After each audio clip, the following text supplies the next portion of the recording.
Ladies and gentlemen, welcome back to another Marvel Rivals Championship cast. By the time you're seeing this, I believe, if my maths is correct, this will either be New Year's Day or New Year's Eve. One of the two. So if it's either way, happy 2026. So I bought my lifelong friend, starting from last year, but soon to be lifelong friend, as we are the duo for Ignite 2025. Had a lovely time together in EMEA. It's Ryan Central back again. Hello. And we're jumping into Insomnia versus Schmungus in EMEA on PC.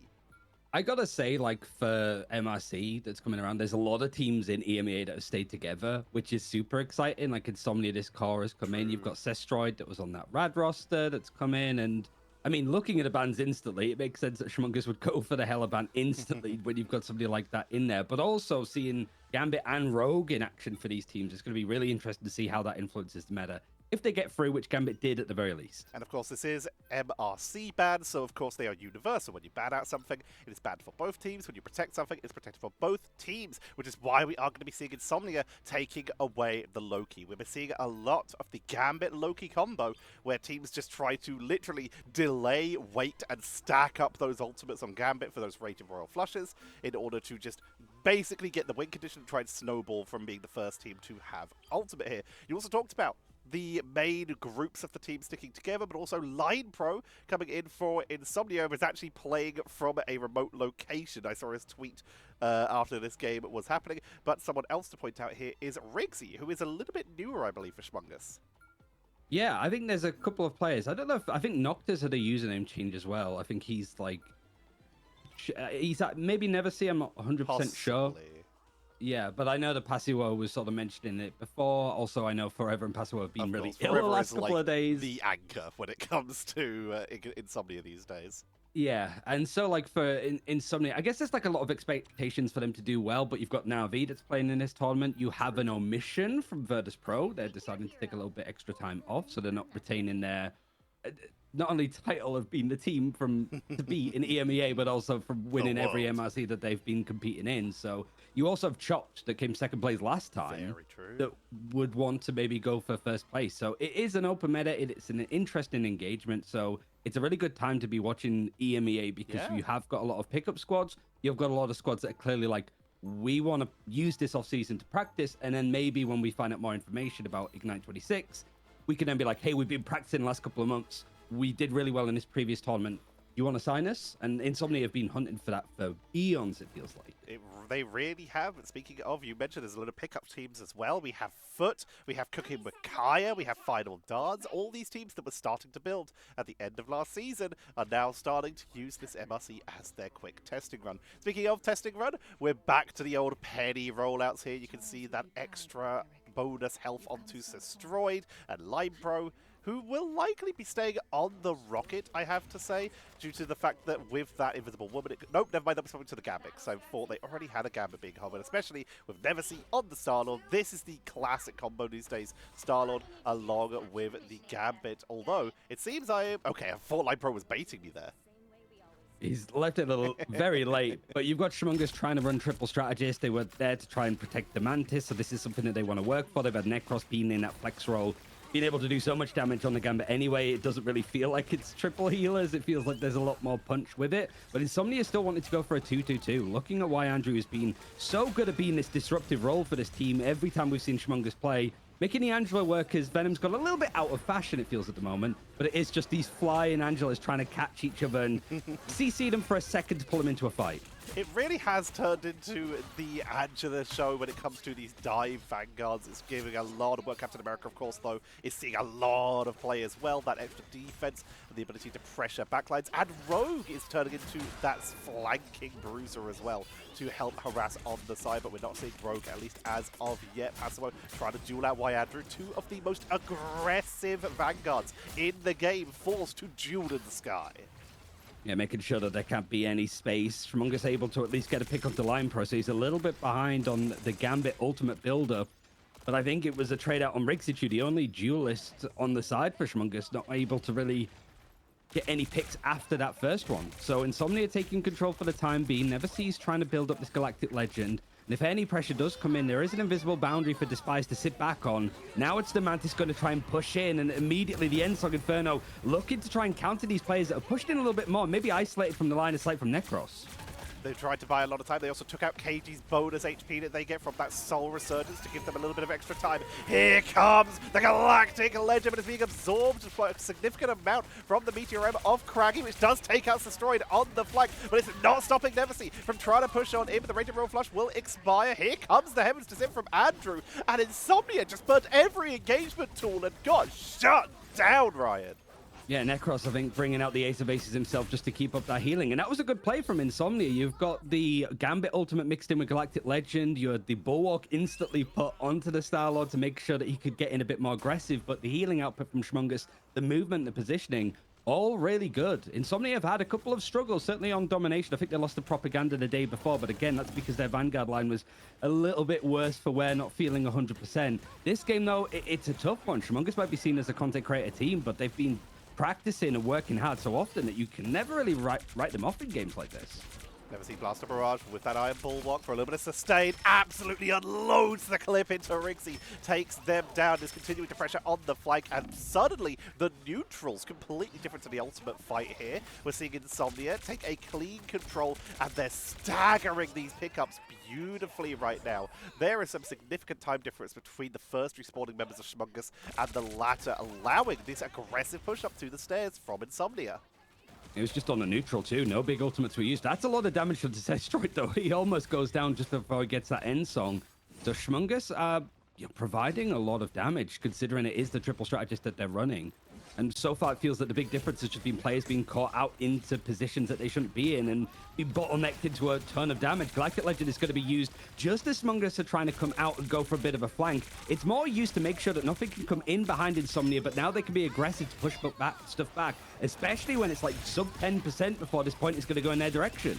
Go for the Blaster Barrage, the combo with that Raging Royal Flush so they can go for the commitment. KG opened up with the Soul Resurgence to get them onto the fight, while Necros holds onto their own Raging Royal Flush to drop as the last ultimate here, but now they're down the cleanse, having to wait for the cooldown in order to get their team out of danger here as they just get maximum healing output as they can, but it's gonna work out. schmungus gonna flip this on 99 as they slowly whittle down the members of Insomnia. Great Meteor M from Craggy. They're able to snipe one more member right at the end, but that is Insomnia forced back with no ultimates. The highest charge they have is Neversee on 57, but it's a similar story for schmungus, who are on 24 as their highest charge. It really does feel like how is it going to be to get these picks? I think why Andrew on the Angela has done so well to isolate some of these fights, but Insomnia going to be looking back at that last fight. They used so many ultimates to just prevent that fight from happening. It was a last-ditch attempt for schmungus to be able to touch, and they're able to turn it into a fight and round win. Necros finding his first pick, though, is going to start to add a little bit more pressure onto Insomnia. They're still trying to fight for this objective. Destroy being caught out by the Angela, able to at least try to move around. He's got the invisible boundary to help him isolate some of this damage, at least protect himself.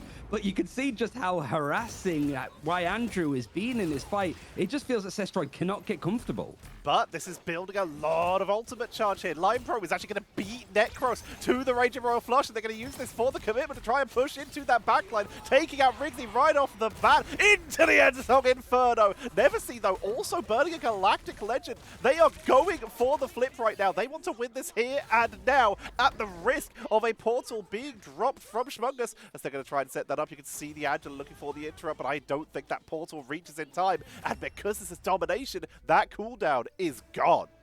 That's going to carry over. Yeah, Insomnia, I think you could see that there was a lot of like almost set plays that they were trying to do in there. Like, okay, we've got control of the point. We've pushed them all the way back. We know that they're going to try and flank on the left-hand side to touch the point.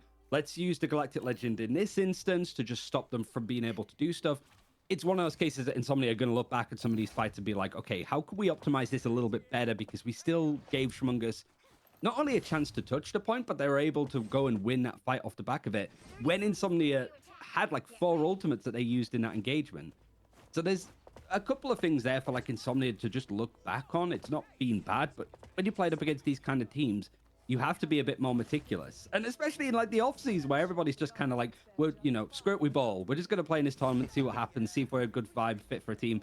Insomnia put a lot of high expectations on them. And schmungus, nobody wants to lose against schmungus, right? Nobody wants to lose on a stream with 10,000 people watching, especially when you want to be representing orcs potentially in the future. Exactly. There's a lot of potential here for you to get opportunities. That's a magic being dropped here because this is a portal gank coming on in at the magic into the backline. Going to try and tether together, but forced to retreat out as they all get stunned out by Rixie. But it's enough. Necros and Andrew are both deleted from the board.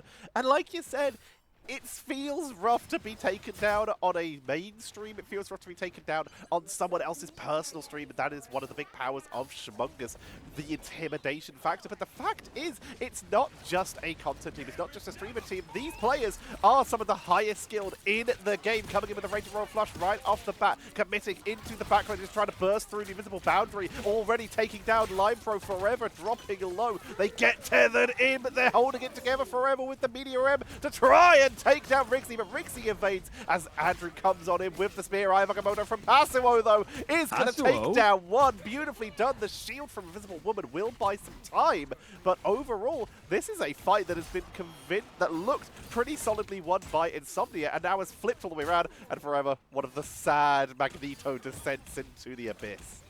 I mean, you say that, but schmungus used 6 ultimates in that fight, and Insomnia were able to find a couple of picks. Yeah, it's still going, and there's still at least control. Insomnia are going to take that, I think, that you're able to get like 45% on the board controlling this objective, and you get all of their ultimates out. Granted, why Andrew almost has another one with how much he's been fighting in this engagement. Just goes to show how much help he is getting from the triple strategists. He's able to be a consistent problem in the backline for Insomnia to deal with. See, Craggy, you can hear why Andrew hovering on the flank, literally below the opponents like a shark seeking prey. As it makes its way in, finds Lime Pro, there comes the Rage of Royal Flush, just going to knock them back and try and get them near the edge. Not going to find him, and in comes Darkchild for Neversea, committed to the backline, trying to take out Necros, who is just too slippery right now. Too invasible, finally get taken down, but that's after the rest of their team is removed from the board. Nice pickup, though, by Andrew, who will go down, but that will have got to have felt good. Making it work on these 2 areas of the map where you can get a lot of these environmental picks. If it goes to a 3rd one, though, might not be as useful unless you're playing on the far right high ground. But it means that it gives a chance for Neversea to switch away from the magic, go back to that Star Lord, so this 2-2-2 comp has returned. And both Vanguards for schmungus having ultimates. You've got Rixichu on the Endsong Inferno now in hand if they want to try and go for this fight, but it's more of a grouping up, holding on 40% to about 70 for Insomnia, and an invisible boundary needs to be forced out before schmungus really go in for this engagement. Rixie has that Endsong Inferno, looking for the backline, just sieging away right now. So many sparks built up, and it's enough. Despise is taken down. The invisible boundary will not be available forever. Just trying to hold that Meteor M, but it's taking a lot of damage from Andrew, who drops the Heaven's Descent, is taken down, but it's enough for the tether to try and set up. Quick Cleanse comes out to try and buy them a little bit of extra time. Meteor M from Craggy, but it's not stopping Rixie, who's doing an incredible job right now. Even though they had the Meteor M to set up, Rixie said, "No, I got this, fam," and continued the push. And the fact that it forces out an ultimate.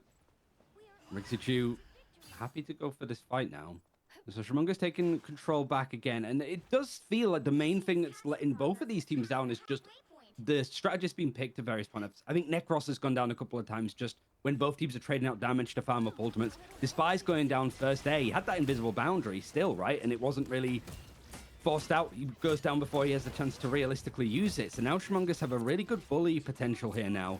Taiji ready to go with the ultimate if he wants to try and go in for this fight. Waits for the engagement to happen, forces out the invisible boundary. It's a good trade for these ultimates. Zestroid is going to bring in the Endsong Inferno, waiting to see if this invisible boundary can go down, but also people are going to start to naturally pull out of it. Invisible boundary is going to be used on the other side, though, from schmungus. They still have control at this point, as Insomnia haven't quite taken it yet, and the Ace of Aces now trying to force this control back to 99% for Insomnia, but schmungus are holding on very well. Neversea just trying to duel. They're a little bit separated from their strategists, but they've got a great zone going on here, but it's essentially a 1v5 here. Trying to just force them back. They flip the point. Overtime's ticking down, but that's going to allow Andrew to rush back onto the point. Heaven's Descent comes on in from Pasuo. Buys time as Zestroid gets a triple. Make it a quad. And once again, we find schmungus rushing to the point with the portal and not yet reaching. That is a 2-0 on this first map in this best of 3 to Insomnia. I mean, close in both instances, right? At least it's a turnaround in favor of Insomnia that did have a couple of struggles playing on Domination in the earlier rounds against teams that don't have the experience still. You sort of mentioned it. Schmungus aren't just a content creator team. They're ex-pros, not only Marvel rivals, but just various hero shooters in the past. And it's just really goes to show like how strong they are. I think it's also a really good meta for them when you have somebody like Necros that has really found his footing playing something like a Gambit. True. It just feels that Insomnia were a little bit tighter in their approach. It kind of screwed them over in some instances. Maybe they were a little bit like flat-footed, trying to go for the perfect play in some of those fights. But in all honesty, it's Zestroid being forced off of stuff like Hela, able to go for that kind of performance. And it's probably a good feel and look for him, considering he has been sat on the bench in some elements of Ignite. He was part. part We haven't of really that got to World see him play Champion roster. at all. Yeah, he was with the mid-season champions roster, playing on that rad roster that you talked about right at the start of this cast. And since then, we didn't see him that much. He took a break in that stage 2 of Ignite and didn't really come back. Seeing him back and already performing like this is great to see. This is their chance, along with players like Oligator, for example, who have been on these World Champion rosters and have left the rosters one way or another. To see them coming back in and trying to push their way to the top, always delightful to see. As we're going to get set up for map number 2. Ryan, where would you like to see them go? Oh, I mean, I don't know the teams well enough. I think with MRC, you do have the element of being able to just kind of go for more control maps if you wanted, more domination. You don't have to go to a different game mode like you'd see in Ignite. It's a problem. One place you don't want to go is Symbiotic Service. I think that's where Insomnia has always liked to take these fights and engagements. But it is going to be Araco, which I think just off the basis of how we saw Andrew play last map in particular, yeah, I think Angela is going to be a prevalent pick for both sides. They'll want to get it into play as much as they can. I think you're probably right. With how they've been playing, not seeing Angela here could be wild. But this is also a map where you can see it being hovered. The Daredevil can get some really good value because of that verticality. Being able to use portals means you have incredible flanking potential here. Rixie was honestly hovering onto a Black Panther there, something we used to see Citadel running quite aggressively on this map as well. So there are lots of options here, but also the hefty defenses here. Currently, Loki is on the board. schmungus do bad out that Hela, still trying to target Destroyed. So there's the protect onto the Jean Grey. I wonder if we'll see much like Rogue. I have seen Insomnia play it a little bit. I think it was on Symbiotic Service. They were able to sort of make it work a bit more. I think, I'm trying to remember who it was. I think it was Forever that was playing it a little bit, which is quite surprising because Passerell's like usually the Captain America-esque. Yeah, he's the brawler. He's the one that's going to try and be more of a disruptor in your backline and sort of play to survive. But the ban's looking fairly similar, right? Gambit was protected, which means that the Loki ban needs to come out because dealing with 2 Ace of Aces copies, when both teams are going to be running it, it's just going to be a little bit too much to deal with.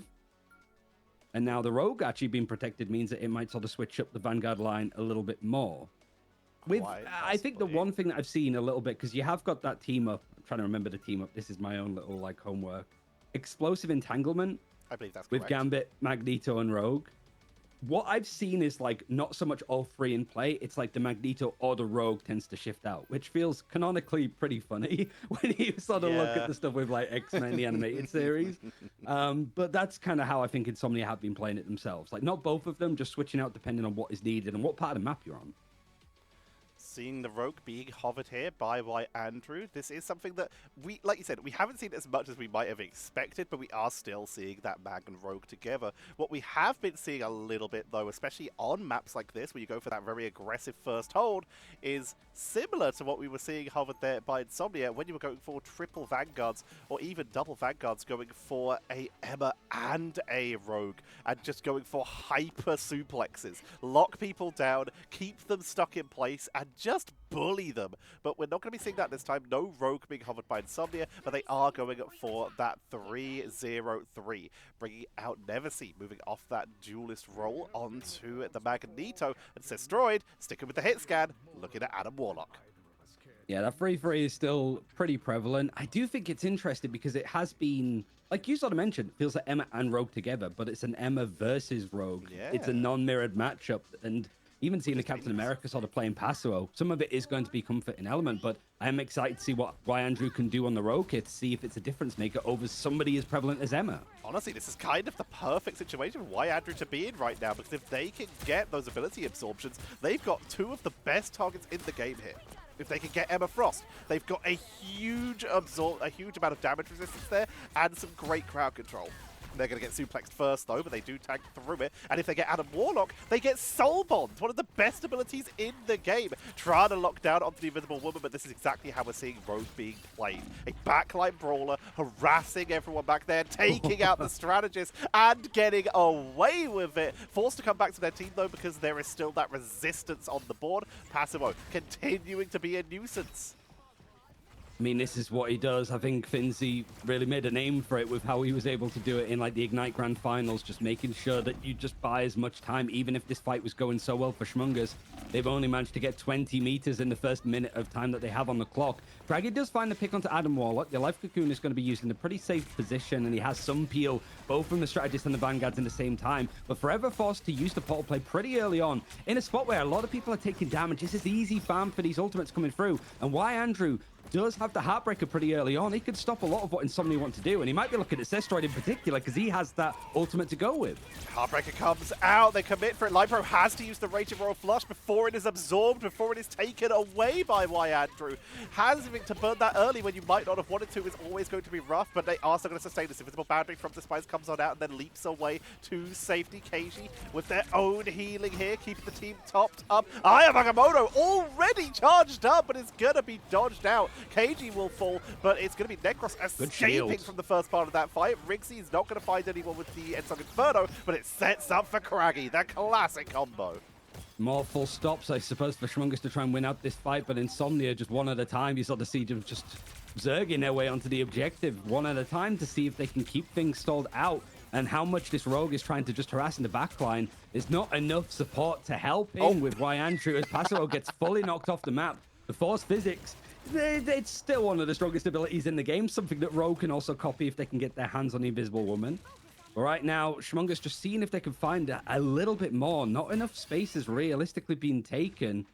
And no offensive ultimates as Craggy switched over towards the Wolverine to see if he can pull some people into really tight positions. There's the pit. There's obviously the amount of beef on the board. That was perfect, Craggy! Unbelievable! Taking Cap right off the map with ultimate in line. Line Pro's gonna try and burn the Raging Royal Flush just to try and delay this now, because they have to sustain this, losing one of their best defensive tools. They have the Invisible Boundary, which might have to be dropped as well. Has to be. Aya Magamoto for forever. The lock him down. Ensong Inferno for the combo, but the Doctor Strange goes down. Why Andrew with the pickup there, and it's a full zoning here. Line Pro forced into the backline just to try and keep Passimo up on the point from the flank. There comes the Karmic Revival, Force Destroyed to keep this fight going. Yeah, they just have to be able to keep on the point, otherwise this Karmic Revival's not going to find much. And it doesn't seem to matter. Everybody's been picked up and cleared out.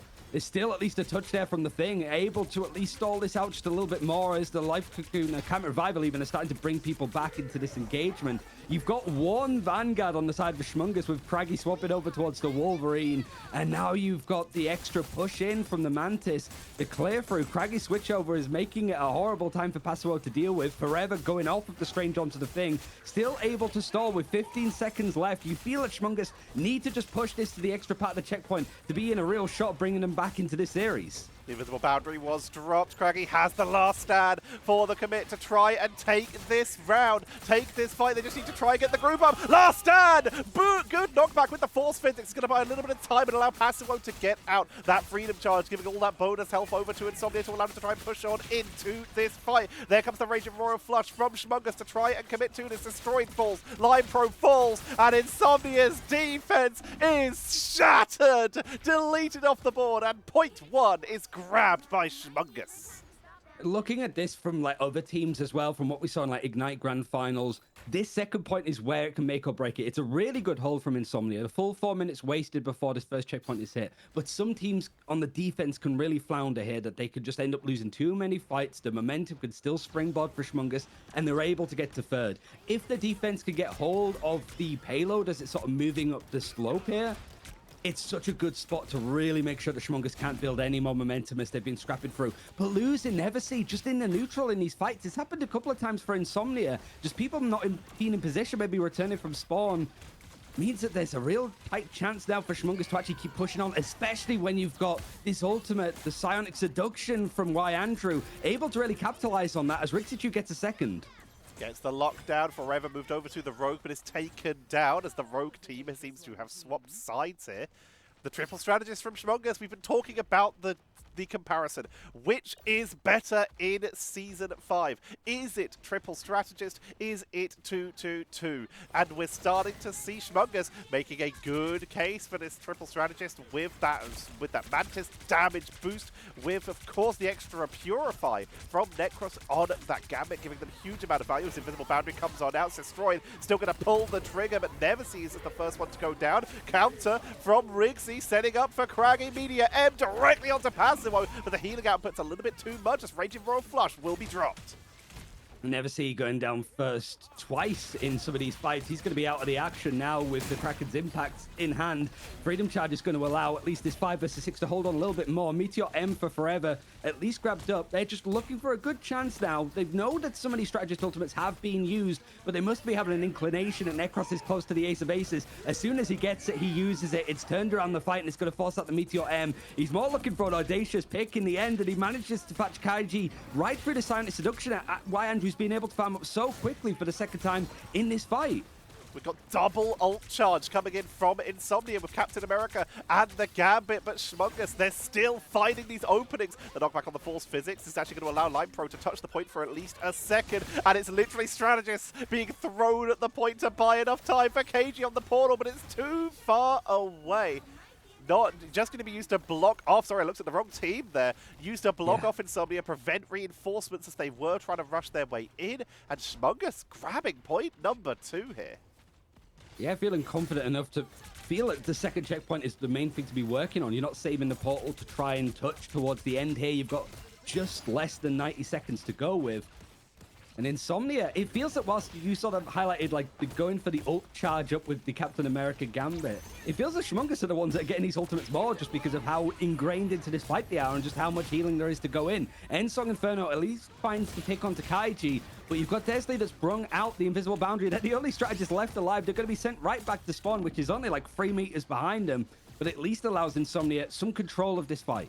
schmungus get absolutely routed there. Like you said, back to spawn. Craggy isolated from the team. Trooper's Fist. And so much overwhelming power. Just breaking the line of sight from the other duelist. Forever, though. Force Physics going to be meeting on the other side. Both teams losing their frontliner, at least temporarily. But that's a better opportunity for schmungus, as they're the ones who are closer to the objective and close to their spawn. So they get the better advantage here. Beautiful Trooper's Fist, though. See you later, Desley. Craggy, Meteor M to try and take out Neversee. Direct hit on top with the Ensong Inferno for the setup. Despise was able to get an Invisible Boundary to buy a little bit of time, buy a little bit of healing. But Insomnia, they are staggered again. schmungus are closer to their spawn point. Yeah, at least a little backup though. schmungus though in overtime, making every single meter count. We see some of these fights maybe go on a little bit too much, being stalled here. It really is going to be how both these teams are feeling in the moment. Why Andrew having a Silent Seduction? Is he going to try and go head on, or is he going to go for a bit more of a flank? You've got a couple more options, but he wants to just be in the front line. Forced out the Bulwark at least from Forever, and the Iron Curtain is going to be used up too. The Force Physics straight afterwards as soon as the Meteor M's been used, but it pulls Forever right into the fight. Meteor M finding onto 2 of the 3 strategists. Again, Desley forced to use the Invisible Boundary because he's the last one alive. Silent Seduction is going to find all too much as more members from schmungus are going down. Insomnia were pulled into the fight. We're happy to take it. Call an ambulance, but not necessarily for us. Able to stall stuff, but Tetcher, I do feel like the fact that schmungus were able to push this far is a little bit concerning for Insomnia here. That's a huge distance. We've talked about just how scary the third point of this map can be, and how it's basically impossible to push on in unless you get a really, really good fight. So seeing that level of just aggression from schmungus and being able to get that far even without that last attrition fight is huge for them.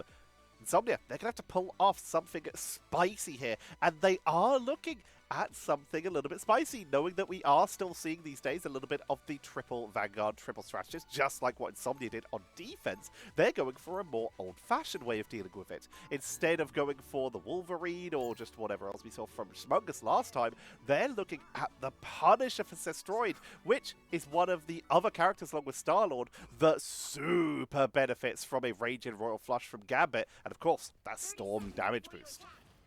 Able to get more ultimates just with the support around you is kind of nice. I feel like the meta is like an interesting point, and don't get me wrong, I think it's one of these ones where like we see it every single event, right? Like the open, like the group stage in Ignite Stage 1, Stage 2. All of the teams come in with different ideas. By playoffs, everybody's unanimously agreed on one in particular to run, and that's kind of the way that it goes. But here, I think, especially when you've got such a mix of like teams that did well in Ignite, teams like schmungus that have been playing in tournaments ever since the inception of Marvel Rivals tournaments, essentially. You get like a lot of different ideas, and knowing that you can go for some of these like off-meta characters and just be good on them, that's a difference maker. I think why Andrew's shown up well on the bits of Rogue that we've seen, but we know that he can also sort of fall in line by playing the Emma Frost and stuff beforehand. Here, he wants to try and make this team up between the Magneto and the Gambit work a little bit more. True, great absorb onto the Captain America here. Just going to be buying a little bit of extra time, committing for the dive, but just getting locked down. Andrew taking a huge amount of damage. Good healing, though, coming out from Necros, keeping the team topped up. Line Pro is once again going to be the first one to fall. schmungus really targeting them down, knowing that just how important that Gambit is. Removing from the board, less ult charge. Both the Gambits taking up the fight quite early on, which means that there's more of a chance for other people to build up these ultimates to make the difference. But Kraken's impact is the first thing for Neversee. That is super quick, but it makes sense with the team in and around you, able to get these resets and just keep schmungus basically falling apart one after the other here. Means that maybe a portal is going to be required, but so far you've still got people making their way back. They might be able to engage, but it's a lot of free space for Insomnia to take, considering what, in the same amount of time, schmungus moved like 50 meters.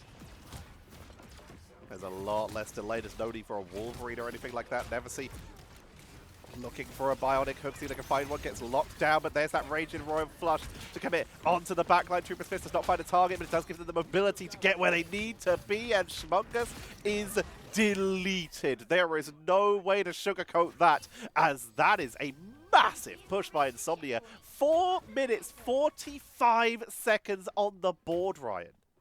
Perfect, just with ultimates. You use the advantage of both the Gambits being out in that fight. Neversee's able to build up a fantastic quick ultimate. He's 60% of having another Kraken's impact. And that's just the stuff that we've seen Insomnia really try and work on in these games, just to make sure that they have this good cycle of ultimates. If they have an advantage, what do we use in these fights? Here, they're going to go for the Freedom Charge. You really want to make sure that you're forcing out a fight and try to catch people off, but the counter-attack, the riposte from schmungus is pretty much perfect, with the Ensong Inferno and Necros being able to find 2 off the back of the Ace of Aces. That was huge. Raging Royal Flush into Ensong Inferno, they don't synergize that well together, but you were able to set up for your team to get that blow up, and then Necros using the double spades there for the anti-heal and the AoE blow up. Just a massive explosion there, using that raise on the spades deck. So they're setting themselves up right now just to try and retake the position, but using this low ground as a little bit of cover here to try and avoid at least some of the harassment from the Jean Grey. Yeah, you can't really hold this area as a defense. You just saw how little that objective had moved across. You can't be holding when the spawn is just on the other side of that main steel doorway. But you're going to attempt it if you're Andrew. Gets sort of caught out, but actually goes in for the counter push. Tries to disengage, but then once he realizes that he has enough support and help, he's able to go in for the fight just off the back of this Heartbreaker. Not afraid to go into the invisible boundary either. This is a really scary spot for Insomnia to lose this fight, and you've got 3 ultimates, one of which was Line Pro just getting that Ace of Aces in hand at the perfect opportunity, and the 2 duelists are ready to go with their ultimates too. Able to find at least a pick onto Kaiji, but you've still got Necros alive, very close to having his own Gambit ultimate in hand with how quickly he's been farming them. This is a huge flip around right now. Riggsy's able to take down Neversee after the Kraken impact, looking for the reset right now. And that Groot is starting to creep on in. This is schmungus getting pushed back inch by inch as Insomnia. They just seem to, like you said, they seem to be charging up so quickly, but with Necros already back to that Raging Royal Flush, they have at least one more fight before this objective is taken, as especially as they're starting to get a bit of a stagger. Taking out's destroyed. Freedom Charge is burned because Insomnia, they want to take this now before anything goes one way, before they start losing members of their own. Cracking with the Media M, looking for anyone in the backline, see if they can take out some of the backliners, taking out Forever. And once again, Insomnia are staggered off the point. schmungus with the hold right now. They pushed all the way to the bottom of the stairs again. And look at the ultimate charge, though. Like, why, Andrew? 85% on having a Heartbreaker. Like, the last time I talked, he used it. Desley, the last time I talked, he had the Invisible Boundary. 85%. And this is off the back of, yeah, you've got the Gambit, but you don't have the Captain America. It just feels that this triple strategist, the way that they're positioned, too, like Necros, I almost have my ultimate. Here he doesn't, so he's going to be a lot more aggressive, be involved in the fight. When he gets close to the Ace of Aces, he's going to be a lot more passive. Why Andrew's finding a lot, but Forever finds free with the Meteor M. He's been so good and clinical at finding these picks. It might just be enough, but the fact that they're not able to clear this last player of Y Andrew out means that there might be a chance for schmungus to switch over towards a Strange to go for the portal play. It doesn't seem like they want to really go for it here. They have a good amount of time to hold, 3 minutes. And they're trying to go and play for this high ground, make sure that they don't get reset quickly. Passivo's hunting to try and find a pick and make sure that they keep snowballing. Now we're down to 85 meters between schmungus equaling up the score or Insomnia taking this in a 2-0. Passivo drop low. There's that finish line at the bottom of the stairs. This is absolutely doable. We talked about how difficult it is to push into this point, but they've avoided that really tough final hold position here. schmungus trying to move in. Necros takes out Lime Pro in the 1v1. KG keeping the team topped up as Despise Invisible Boundary is allowing the team to at least push up to that high ground, but they've already lost it because schmungus' aggression once again able to get the counter push, using that Soul Rejuvenation to allow that fight to go in their favor. And the Groot is put a stop to once again. That essence of Krakoa, sorry, going to be able to hold the line. Turns into a bit of a scrap. Freedom Charge is going to be used to allow a bit more space. So I, Andrew, would love to just sort of see the decision making there. Mostly to disengage, but when you've got the aggression coming in past, he's able to do both of them. Kraken's impact making sure that if schmungus want to go for the offensive, there's a really nice response in there to make sure that he can't find any more in that space. So much that's been slammed down onto schmungus every time that they try and go offensive here. But a portal play to try and retake this high ground might catch out Insomnia if they're not careful.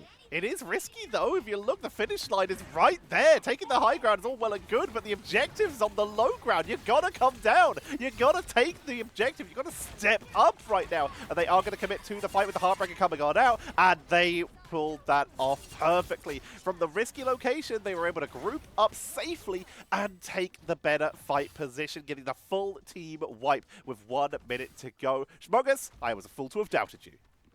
It felt like taking the high ground. The natural position I think Insomnia we're gonna go is like right by that portal. You're able to disengage in and out of that fight, and when you put a rogue in that position, hell, even a Doctor Strange that now has got the eye of Agamotto with Craggy, there's a lot that you could just isolate into one concentrated point of the objective. And now it's allowed schmungus to be able to try and take it and hold it themselves. Insomnia GG not having an awful lot of time. It was 4.5 minutes going on to point B, now on to point C. It's just over 30 seconds left. At least it's a good pick onto that one duelist in the lines of schmungus. Eye of Agamotto connecting onto 3. Sestroid is going to try and survive. One of them already goes down with Never See. Even with the Invisible Boundary, it wasn't enough to keep Insomnia alive. They're holding this as best as they can. That Soul Rejuvenation from KG is the last defensive ultimate used. And it looks like finally Triple Strategist shows its stars. It's enough as they push on through. Never See with the Kraken impact desperately just used for a little bit of mobility here, but they are taken down, isolated with 2 seconds to go, and once again Insomnia are just going to feed bodies onto the point to try and buy as much time as possible. Forever coming in with the Venom to give them at least an extra body on the point, but even the bonus health from Passivo isn't enough. Ensong Inferno to try and take down one. Despise is removed though. Rigsy just doing so much work, and with a Heartbreaker on the board, even if they get back on, no ultimates will be available. Everyone will get zoned, and schmungus even up the score. It was a good bet for schmungus to take us to Araco in the end, but it's such a technical map, I feel. Like it's almost just kind of like a knowledge check in how you want to approach these engagements, and Insomnia They know better. They should know better. The second point, you can't really, on the defense, just let those fights go in for free. You need to buy a lot of time there, which is something that they were unable to do on their defensive second. schmungus did really well. But it is that third point of just every small fight, losing a player, losing a couple of meters can be the difference, because 4.5 minutes on the clock going out of first into second, and Insomnia still couldn't get to where schmungus were able to draw the line. And finally, we got to see where schmungus were able to draw a line. It is finally showing that triple strategist, when you have a duelist like Rigsy, just absolutely shines. 42k damage. That is a solid 5k more than the next highest person. Easily able to perform quite well while still only going 25 and 9 or 43 and 9 if you want to go by KOs. But what a performance here. The duelists, though, on the side of schmungus as well, just showing how deadly they can be. 37k on both. A solid over 9k more than Forever and Passimo. I think the one thing I'm looking at is just the amount of damage that Andrew was able to do. Yeah, he played a little bit of Emma Frost, but I think it was predominantly on that rogue, and you can only do that much damage on rogue if you were just constantly involved in that fight. You know, like it takes so much sustenance, bulwarks, healing, just to be able to keep engaged. And why Andrew was just so annoying, it doesn't matter if he's on Angela, which was banned out this time, or the rogue, or Emma. He provided so much space for the backline of Necros to find a lot, but like you sort of said, like the Jean Grey was given that much space and able to do that much damage because of how annoying that front line was. And it showed with the damage that they blocked and the damage that they did. We are down to a map number 3 to decide who moves on. This is a round 6 game in the upper bracket. And we are heading in for our final map here. And we are going to be heading to Convergence. We've seen Convoy, we've seen Domination. We're going full Ignite style of one of each type here as we head on in to Hall of Jalia. Double Wakanda here, Ryan. I think Jalia is definitely a map that some teams very much prefer to play and some really don't. How much is that going to be a read? Well, I know that Aria is on this Insomnia roster and they did a lot of like good work as an analyst. Could be a coaching of themselves. They know the kind of maps. They've been paying attention to the maps that schmungus would like to play or not like to play. And it's not like you can get that information for free. Maybe just on Twitch, they're just like, yeah, we really don't want to play Hall of Jalia. And Aria's like, aha, perfect. But going in for the drafts, not really any different so far. These first sort of 3 picks are Jean Grey protected because you lose to Hela. Yeah, you can play the Punisher. You can play some of the stuff like Bucky. But it just feels that Jean Grey is so strong considering that she doesn't have a team up that relies on like Hela Namor, you know? Very true. The grouping ban out. The drafts have been essentially the same, which I feel like Insomnia would have potentially planned for. With the group off the board, we are going to be seeing once again that rogue picked up, Loki taken away. This is all pretty similar so far, with the exceptions of the, like we said, the Daredevil being taken away nice and early. That backline harass is just a little bit too much. An Invisible Woman will make it through for the second game in a row. Banned out game 1 will be allowed through in game number 2. Sorry, game number 3. Mantis taken away. I mean, that's a really good ban. Because the last ban, I think, for Insomnia was to make sure that there was no Angela in play for schmungus. Maybe they felt that, like, the rogue being protected, it would actually be Craggy that would play the rogue. And then maybe why Andrew gets forced onto something like Venom, which is not a bad pick on this map at all, certainly on the defensive first point. But going to make sure that they hit the triple strategists means that schmungus, I still think they're going to just find a way to play the triple strategist, but you lose one of the main components of it, one of the people that really brings it to life, which is, you know, canon, I suppose, for Mantis. She really is the one that has made things work, and I think that KG, unsung hero on that role. Speaking of some unsung heroes, we are going to be seeing once again Penny at least being hovered as a potential bit of armor for Insomnia on the rollout, but they're also hovering a Moon Knight. Now, excuse me, I don't expect us to see that here on this actual rollout because it's a little bit harder to find the group ups here, but we have been seeing Moon Knight still on maps like Midtown, on maps like Central Park to try and break these holds, especially when we have actually been seeing Penny on these more static defenses, at least in Asia. So there are some possibilities here, but again, this is just for the rollout on the side of Insomnia. Make sure everyone gets that 50 bonus health as opposed to the 25 that you would get if you were just running Rocket. Mm-hmm. Yeah, never see Whether it's Nocta, whether it's a new player, I think that's the exciting thing about like seeing a bit more of Despise as well. Like there's a lot of like well-known players that we've seen a lot from the Invitational, which was still under a year ago, which feels like it was 5 years ago. Yeah, that's Just crazy how to this think year about. it's been. But naturally Ignite and Line Pro, I think he was pretty happy to sort of semi-retire, go into content creation, and he was just a sub in for Insomnia, but has sort of filled that spot of being back on the strategist backline, but also being the IGL, being the sort of lead in line. So he's probably feeling comfortable with how this is going, and schmungus under a lot of pressure here. They've been known to take some of these bigger teams to free mappers in Ignite itself, even taking a couple of cheeky wins against organizations. But it feels here that this Insomnia team don't want to waver at all, and they're already down a Vanguard as Forever's going to go down on the Rogue. That is good news for schmungus. They don't want to be burning that BRB, that one little safety net they have. They'd much rather trade up at this early stage as they push on to the point where Andrew taking to the sky, going for the Drake, giving themselves an Iron Bulwark for a little bit of protection to allow them to keep the aggression going. But instead, they don't overextend. They know that we're about to see Forever making their way back to the point.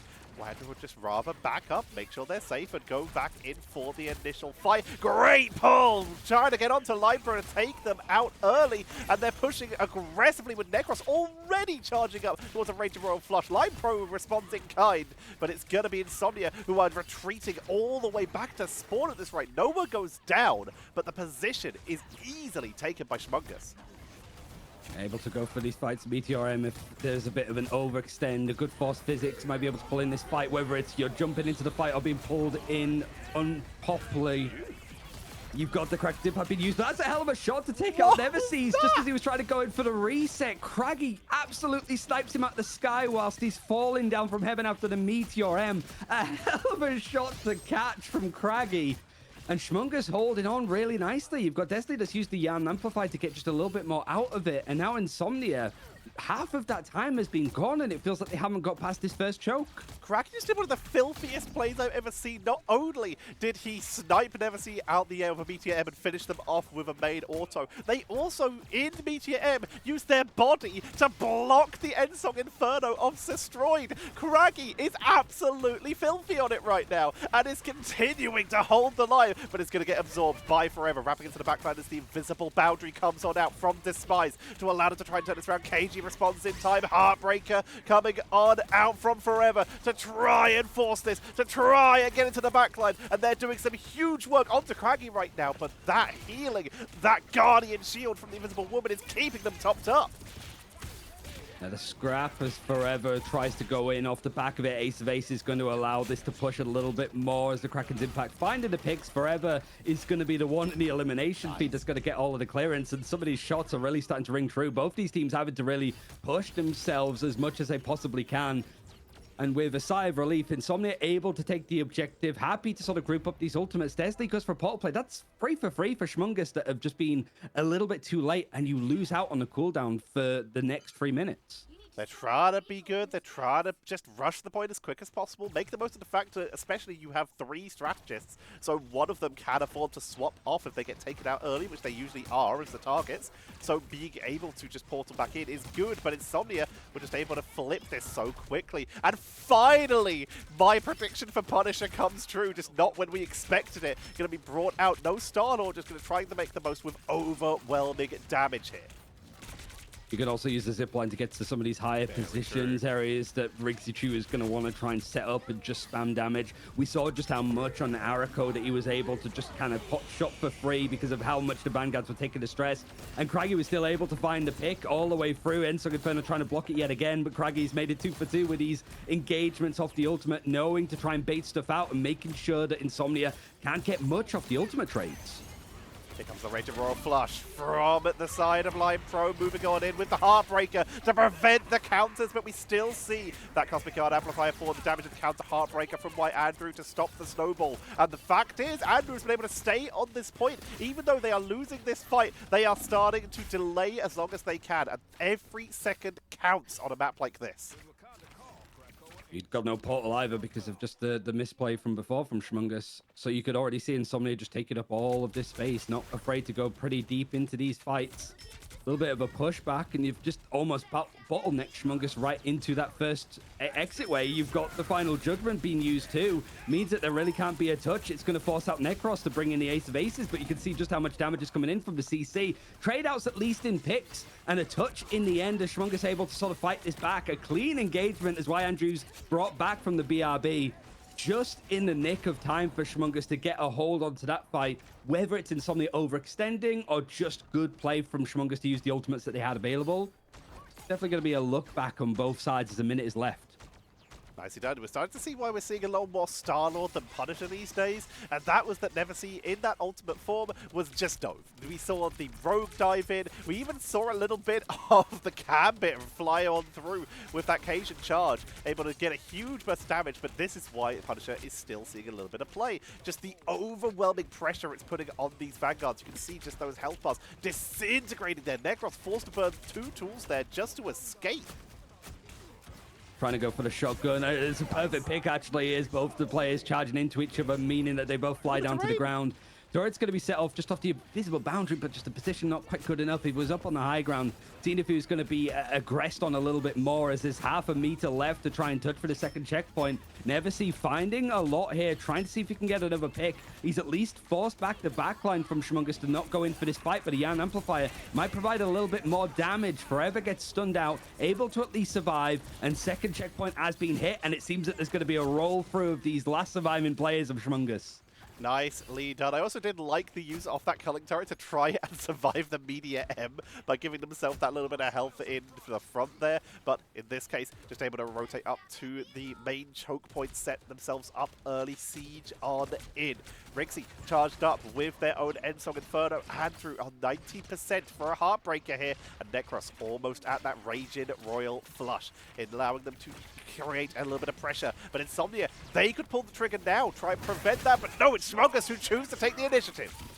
Oh, great actual decision there. You could see just how much Neversee was hiding on the left-hand side. He sort of expected that everybody from schmungus would be looking to the right where this payload is coming from.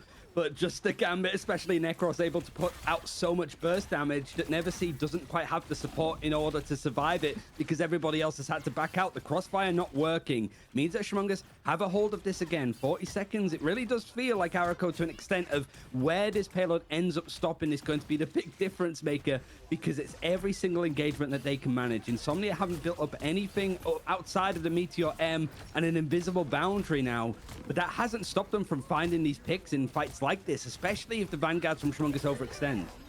Invisible boundary and Meteor M dropped quite early, sent down low. A little bit of damage is traded out, but there was a lot of avoiding when it comes to the damage. Here comes the combo, and again, Neversee, the Punisher, just being bullied here, struggling to find any protection as it's just getting targeted down every single fight. Even with Invisible Woman and a Guardian Barrier, there's not much they can do as overtime starting to tick down. Insomnia are running out of bodies on the board. Neversee is going to try and portal in. They've got to rush it, but they can't reach. No. Even with the Cestroid teleport there, they are denied. And schmungus with a beautiful hold on point 3. Overall, it's really Insomnia just struggling a little bit on that first point. A lot of that time allocated used up. Good hold on second. It feels that that's kind of like, with what we've seen on Arako, there's no real way to be able to say that, like, yeah, this is kind of perfectly fine for Insomnia or not. It is just like whether these kind of mistakes keep cropping up. If somebody in the backline goes down, Neversee going, like, being the first elimination, like we saw on the second point of Arako, whether it's Lion Pro that gets taken out quite a lot, who hasn't actually died once so far. That's a hell of a testament when you're playing the Gambit too, I think, that you're just able to be involved in those engagements pretty full on and still survive in a 2-2-2 setup too. Lipro is absolutely being targeted and has been targeted all series just because that Gambit is so important. Like you said, avoiding it, getting picked off is massive. But now Insomnia, they find themselves in a position where they have to try and hold this, and they're sticking with essentially the same strategy. No rockets for quick revives, no extra Vanguards for delays. They just choose to go for straight up brawl and try and take this. schmungus, they were hovering a Black Panther for Necros, but it looks like they realized just how much value that triple strategist and that Gambit in particular is having for them right now. And maybe Insomnia wanted to feel a little bit more like the comp is as well-rounded as it can be, and we don't need to change off because we don't want to mess up ultimates or rely on people going back to spawn in certain points. It's interesting. It feels like it's just foundationally, let's just play the strongest version and not worry about min-maxing certain team-ups or positions of the map. And for Insomnia, they've been sticking to this 2-2-2 up against a consistent triple strategist. And right now, it has been a lot of pressure onto Riggsy. He's able to find that first pick again, but what's the response going to be from Insomnia to how to survive this? Craggy needs help. He's just getting absolutely juggled right now, but the team does make it in. Keeps the healing out, but Andrew is going to enter into the brawl to try and buy a little bit of space and disrupt this bulwark that's been set up by Insomnia, and it is working, forcing Insomnia off the point. We're up to almost 2/3 onto the objective as Forever's going to dive into the backline to try and delay this for a little bit longer. Rage and Royal Flush comes on out, so they commit to the schmungus to break the siege, and they do so. Never See falls. Libro has to Rage and Royal Flush just to give them any chance at sustain to try and take this, but Craggy, the person who might be the best chance for being taken out, sustains on through that with the invisible boundary holding the line as Forever is in the backline, draining these ultimates. It's a good chance. It's a good fight in the end, as it's going to be 2/3 taken from schmungus, but this first point is still held on to. It's forcing out all of the ultimates on both sides, as Andrew has been consistently involved in this fight. Just with the triple strategist, it allows Andrew and Craggy to really sort of push beyond their means and take fights that they have no right to be able to be surviving as they keep on going. Portal is now going to be brought in, I think, or at least it heard like its asteroid was taken out, though, so I don't know how much of that we realistically saw. Insomnia able to hold on for a good portion of time. They're going to be reset now as schmungus were able to take that objective. And now it's really a case of holding on to second if they're going to make any changes. And they go to Ultron. Ultron, we've been seeing a lot of talk about whether this guy is going to be absolutely busted crazy style or whether he's still going to just not see much play. And quite frankly, on a map like this, it's pretty solid. Having that constant healing onto Rogue is going to allow so much pressure onto the backline. Forever is about to be unleashed. And really, the only counter right now is Riggsy being forced to be that hitscan character, or if Andrew wants to enter into a melee brawl for Flyer, which they can do. They do have that verticality, but it's still going to be a little bit more difficult. Here comes the Rage of Royal Flush, setting up Riggsy for this aggressive push into the backline with the Endsong Inferno to try and take them down. Takes out Passimo. Andrew brought back at the Battle Rebirth Beacon from the aggressive rocket from Desley. Wanted to see if they can keep this going on the attack, as it's been held onto from Forever.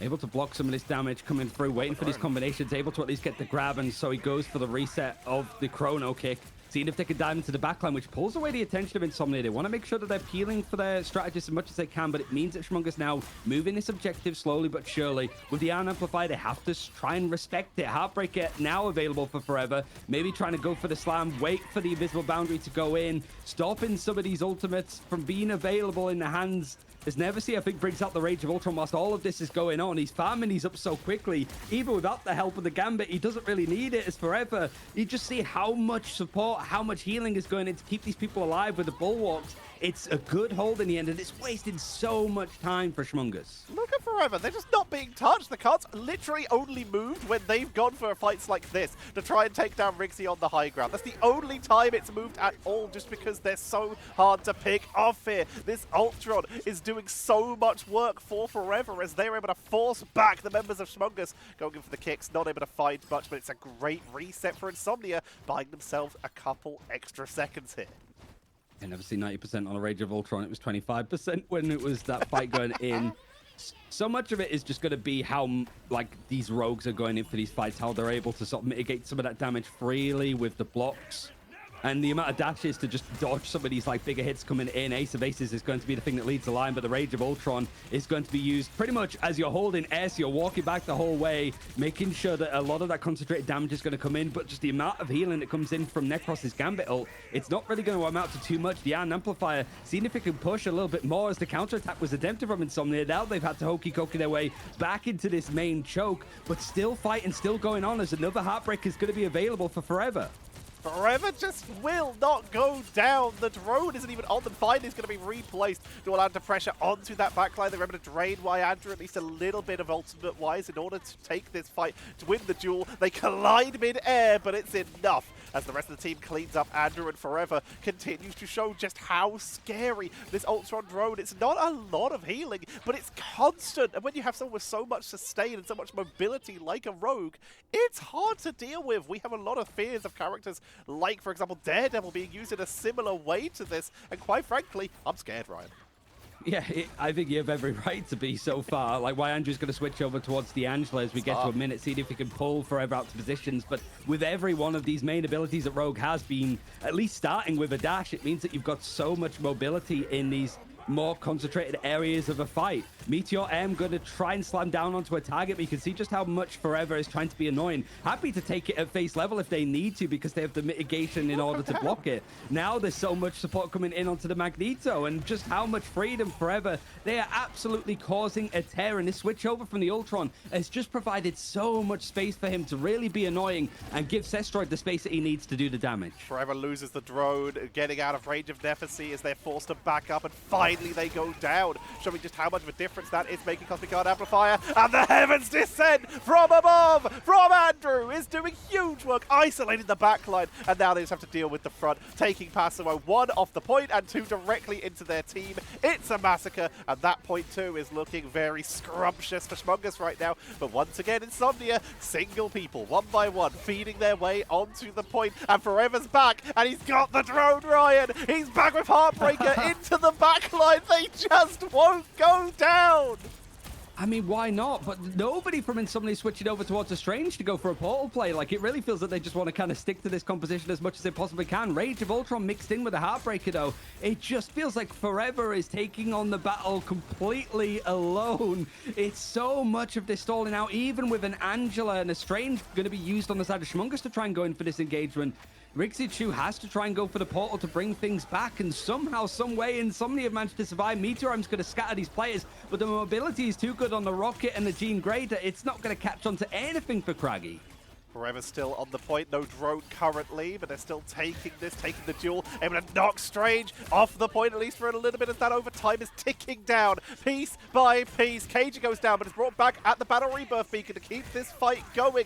Forever's building up towards a Heartbreaker here to try and steal that invisible boundary. Can Cage get it off in time? Here comes another Heaven's Descent from Andrew. Boundary comes on out before Forever is able to charge up, and is that enough sustain for schmungus to push on through? Heartbreaker, Cosmic Guard Amplifier, damage boost for Insomnia, with all defensive tools for schmungus taken away. There's no way to hold. Melted down one by one, and Insomnia clean them off the board, and they will take the series in a 2-1. I mean, you have to be looking at just that small change of like going for the Ultron. Insomnia GG throughout all of this series that we've been watching today, really sticking to the 2-2-2 rather stubbornly in some elements, right? Especially when you're going up against a team like schmungus that have stayed the course with a triple strategist. A natural MVP, I think, for Forever. Not only the damage he was able to do, but the damage I think he was just blocking from being in that fight. Considering that he was constantly in engagements, 6 eliminations across the entirety of the map says a lot of how much freedom he got, but also how much that Ultron switch with the triple strategist did for the space for Insomnia on that defense. 31k damage, 42k damage blocked, only getting taken out 6 times. That's pretty solid. It's the third highest, or tied third highest damage in the game. Tanked beautifully. They actually got less damage blocked than some of their compatriots because they were just brawling that entire time. But Nephesy moving over to that Ultron, staying as duelist for the majority of that game before finally bringing out that third strategist for the side here. Still getting 31k damage, same as Forever, doing some great work there in terms of the damage output, but also 11k healing for what is essentially half a map is not bad. In fact, half a round on a map. Just bringing that out for that extra sustain, keeping not only Forever topped up, but also you can see it on Sestroid to give them that carry sustain. It was on Despise for a little bit to make sure that their backline was safe. This was all that we could see from Nephesy, bringing out that Ultron exactly when it was needed. I think also like 9 eliminations, like it's against them, right? Never see when they were playing up the Bucky was being picked out a lot in early fights. I think going for the Ultron able to put out a boatload of damage, able to give some more peel to your backline if they keep getting dove, and it shows. 1 elimination against Line Pro, 2 against Despise. It was the strategists held the line quite a lot, but I think Neversea was able to just not be in the fight as much at face level when you're playing Ultron because you're up in the sky. And it just means that he doesn't get a lot of the pressure. It means that Forever doesn't need to peel for the backline as much because they can kind of look after themselves. So we can just hold W. It was more like we have the control of the point now. We can put all of our healing into this concentrated area of where Forever's fighting. And Cestroid gets the freedom to just output that damage. Pasuo can switch over towards various things and team up with a Magneto. It really did feel like that pivot from Insomnia did so much. But I guess the question they're going to be looking back at is, could we have done that earlier? Is there something wrong with the comp? Is there something, where did we go wrong with this from our initial plan that we needed to pivot to this in the first place? It's a good question. Before we end tonight, where we can potentially look into that more in the future as we cast more games together, we have Craggy, the other MVP, the SVP there, and quite frankly, between Forever and Craggy, I can't think of 2 better MVP and SVPs here. We saw Craggy in that round 1 doing some of the filthiest stuff I have ever seen on Magneto, and 65k damage blocked. That is an entire Nephesy worth of damage blocked, more than some of the other players in this game. Just wanted to shout that out, but for now... Yeah. Thank you all very much for watching. Thank you for joining me once again, Ryan. You are one of my favorite people to cast with, which is why I enjoy, the work we do together so much. We still don't have announcements for 2026 yet, but we're, of course, fingers crossed that we get to spend some more time together. But so that other people can spend some time with you as well, where can people find you? Oh, God, I'm not really doing anything at the moment other than watching the MRC go on and seeing what the hell's going on with Deadpool. And also Wilson Fisk, apparently. He's going to be in the game at some point. So I guess the best place really is still probably going to be Twitter. I'm just Ryan Central. But it's going to be potentially on the broadcasts for the 2026 season. We'll hope and pray for that one. Yeah. But you'll see me around. It's just I'm the bald one that is not afraid to make an absolute fool of myself. There's no other bald casters, I think, that do Marvel Rivals Ignite. Right? Not yet, no. Wait, there is. There's Liger. Oh, Liger, of course. I think it's just the beard sort of compensates for his baldness better than it did for me. But we'll see. Shout out to Liger. Oh, dear. Well, everybody, thank you very much for watching. If this is after New Year, then I hope 2026 isn't on fire. If this is before New Year, then please enjoy your New Year's. Thank you all very much for watching. Keep an eye on what's coming up in 2026. We're all expecting some delightful stuff. I mean, in theory, Danny Cruz said that the announcement for esports will happen before 2026. We're still waiting. This was recorded on the 29th. So... fingers crossed, if the announcement came up before this video goes live, let me know in the comments if it's good. For now, thank you very much for watching, everybody, and we'll see you next time. Bye.